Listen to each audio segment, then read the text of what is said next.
অবশেষে গ্রেফতার মূল অভিযুক্ত। দত্তপুকুরের ঘটনার বলছি, দত্তপুকুরের মাথাহীন দেহ উদ্ধারের ঘটনায় মূল অভিযুক্তকে গ্রেফতার করা হলো শ্রীনগর থেকে।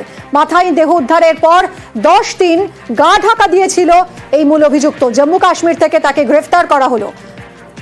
কিভাবে তাকে গ্রেফতার করা হলো, কিভাবে পুলিশের জালে ধরা পড়লো এই মূল অভিযুক্ত, খুনি বলে মনে করা হচ্ছে যাকে, জিয়াউল? একদম দেখো, দিন দশেক আগে দত্তপুকুরের বাজিতপুরে আমরা মাথাহীন দেহ উদ্ধার হওয়ার একটা যুবকের দেহ উদ্ধার হয়েছিল, কিন্তু তারপর থেকেই কি কারণে খুন, কেন, কি উদ্দেশ্যে খুন বা কৃষি ক্ষেত্রে কেন এই যুবকের মৃতদেহ পড়ে রইল তা নিয়ে কিন্তু একাধিকবার ধন্দে তদন্তকারীরা। ইতিমধ্যেই কিন্তু তার 72 ঘন্টা অর্থাৎ 2রা ফেব্রুয়ারি হলেও 72 ঘন্টা পরে কিন্তু গ্রেপ্তার হয় অবায়দুল গাজী এবং পূজা দাস বলে দুজন গ্রেপ্তার হয়। তাদের জিজ্ঞাসাবাদের পরে পুলিশ নিশ্চিত হন যে এই ঘটনার পিছনে ত্রিকোণ একটা সম্পর্ক রয়েছে।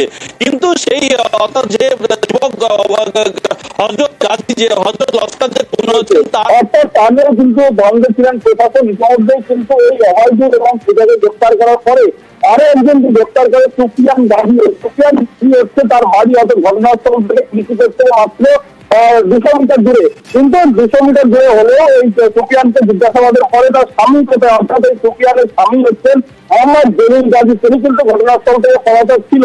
অর্থাৎ প্রায় 10 দিন পরে থেকে একেবারে জম্মু কাশ্মীর থেকে তাকে গ্রেপ্তার করেছে তদন্তকারী দত্তপুকুর থানা পুলিশ। মূলত এই মোহাম্মদ জলিল গাজী এই খুনের মাথা, অর্থাৎ তিনি তার বাড়িতে প্রায় 7 থেকে 8 জন এসেছিল, রবিবার তার বাড়িতে খাওয়া দাওয়া করেছিল। কিন্তু পরবর্তীকালে যখন এই যুবকের হযরতের মৃতদেহ উদ্ধার হয় তারপর থেকে কিন্তু এই জলিল পলাতক ছিল, কোথায় গেছিল তা নিয়ে কিন্তু যুবকের পুলিশ তদন্ত নেমেছিল। ইতিমধ্যেই তার ফোন রেকর্ডিং এবং ফোন ট্র্যাক এবং অন্যদিকে শিয়ালদা কলকাতা এক্সপ্রেস হবে, সেখান থেকে তার কিন্তু একটি ছবি পাওয়া যায়। অর্থাৎ তিনি জম্মু তাওয়া এক্সপ্রেস ধরে একেবারে জম্মু কাশ্মীরে চলে গেছিল, সেখানেই পুলিশ নিশ্চিত হন। পরে সেখান থেকে গ্রেপ্তার করে শ্রীনগর থেকে, এবং তিনি প্রাথমিকভাবে স্বীকার করেছেন যে এই খুনের পিছনে তিনি যুক্ত রয়েছেন।